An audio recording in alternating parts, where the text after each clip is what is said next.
GG. That's my friend! And you're found you! Bro, I just woke up. Let me talk about goals. Let's talk about goals, okay? I do have my coffee, but it has not been consumed yet, so I'm actually incredibly tired. Why do I record this? Because, I don't even know, dude. Why did I do this? I should have just waited. It is what it is, though. Let's go into goals. In my life, personally, wait, okay. Never mind. Before I get ahead of myself, let me take a sip. Okay, perfect. I've set all kinds of goals, you know, in my life that got me nowhere. There's so many, like, interesting things in life, so you do have to say no to some things. Because a lot of things that, like, where you actually have to set a goal for, they require a lot of time in order to complete the process, you know. So, setting goals. There is different, you know, you always hear like setting smart goals and stuff like that, but in reality, you don't really need to set smart goals. Not for your like competitive journeys, I would say. Okay. Okay, this episode is this episode is so bad, bro. Wait. Okay, anyone who's listening still and didn't click off after me yawning twice, sipping my coffee, going completely insane, I appreciate you, okay? Thank you. I just want to talk a little bit about goals. It's not gonna be a long episode anyways, okay? But yeah, the goals, they're important.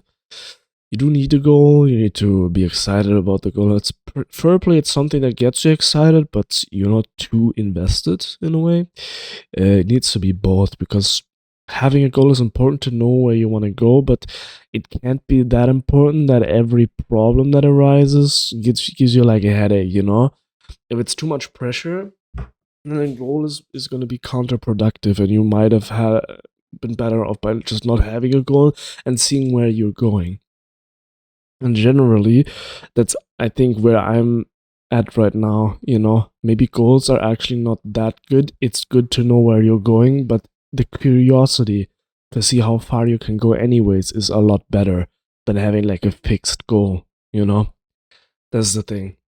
And maybe it comes from the fact that I couldn't achieve my goal this, or I mean, you know, there's still time to do this, but in general, I think getting diamond this season is not very feasible for me anymore. That was my goal, getting diamond, and I don't think. I mean, I don't know. You know, it's kind of funny. Every time I play LeBlanc, every season that I play LeBlanc, I play her for like 30 games. I always have an insane win rate on her, and I just do not continue playing her. I think past seasons it was because I have like 500k mastery on her, right? So I'm like, I don't want to be the guy, you know, hard stuck in gold or whatever, playing a 500k mastery champion. That would be embarrassing. But right now I understand, you know, why that even is the case. If I take a break every 3 seasons, even if I played a lot of LeBlanc, you know, it doesn't matter, basically. So let's play some LeBlanc, and as you can see, on my way to my goal, I'm getting some progress in right now. The consistency, the champion mastery is kicking in, and I'm winning some very difficult games. Like this last game that I played here, Support LeBlanc, I completely snowballed every single lane. This Syndra, by the way, ZXW, let me highlight it here. That was the worst player, I'm not exaggerating, the worst player I've ever encountered in my entire life. Because our entire team was winning so hard and this guy was just running it down. Genuinely. But he didn't look like he was doing it intentionally. It looked like he was still trying to win, but it was so bad. But anyways, that doesn't matter, you know. As you can see, I'm popping off on LeBlanc completely. It's kind of crazy, and I don't really know. I don't feel like I'm doing something else with other characters, but clearly I am, you know. The freedom that LeBlanc gives, the illegal plays, I think they are helping me a lot. As you can see, even in the support games, I'm doing pretty well, you know.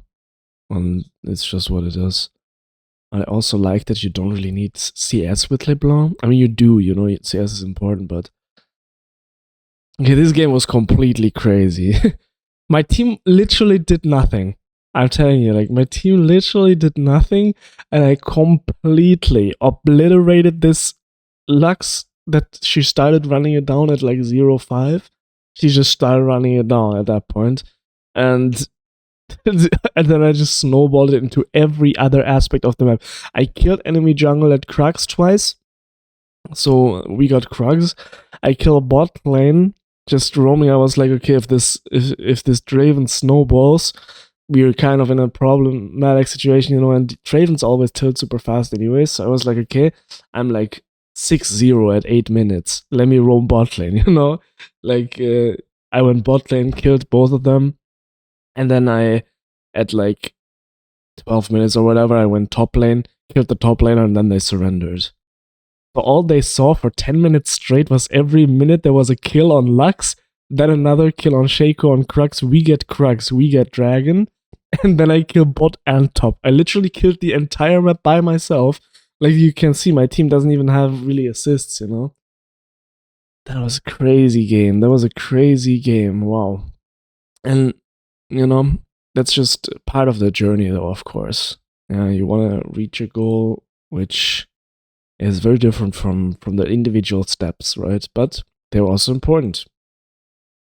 It's kind of a mindset change. I think you need to change from excitement. I should make a video about this, actually. Like, you should go from excitement to curiosity, you know? Because there's two things. I wanted to talk about this in a different video, but let's just talk about it briefly and then stop the video. There's like two things that you can have, right? You can be super annoyed and very sad about an outcome if something goes wrong. Or if, let's say, going into a game. Let's say going into a game. Did you put so much pressure on yourself that you're like unease in a way? You know, this game is so important. Oh my god, I need to perform. Blah blah blah. That's one way. Or you can go the super excited route. You're like, oh my god, I'm a god. Let's go in. We can do this easily. I'm gonna perform 100%, right? And both of these, I think, are wrong. I mean, like, wrong things to go into the game. What you need is actual curiosity. You need this constant stream of consciousness, you know? This I don't know how to explain it, but you're just looking straight ahead, you're focused. There's not really emotion in that sense, very minimal, let's say. You are happy, or you can also be unhappy, but you're focused in a way, you know? You're looking straight ahead, you're taking in information in the correct way. It's kind of interesting. It's like this buzzing way of focusing, which has nothing to do with bad or negative emotions in a way, you know? It's more like a witnessing kind of state. And I feel like that is the state of curiosity, and that is the state that you need to actually perform. Yeah, that's pretty much it. Reaching your goals, you know? It's not bad to not reach your goals in a way, you know? And also, the only way to never reach your goals is to stop trying to get there. You know, that's another thing. There is usually a way to reach your goals, but if you stop trying, I mean, then you're just done, you know? You're not gonna reach the goal anyways, no matter if you could or not. That's pretty much it for today. Thank you for watching. Enjoy.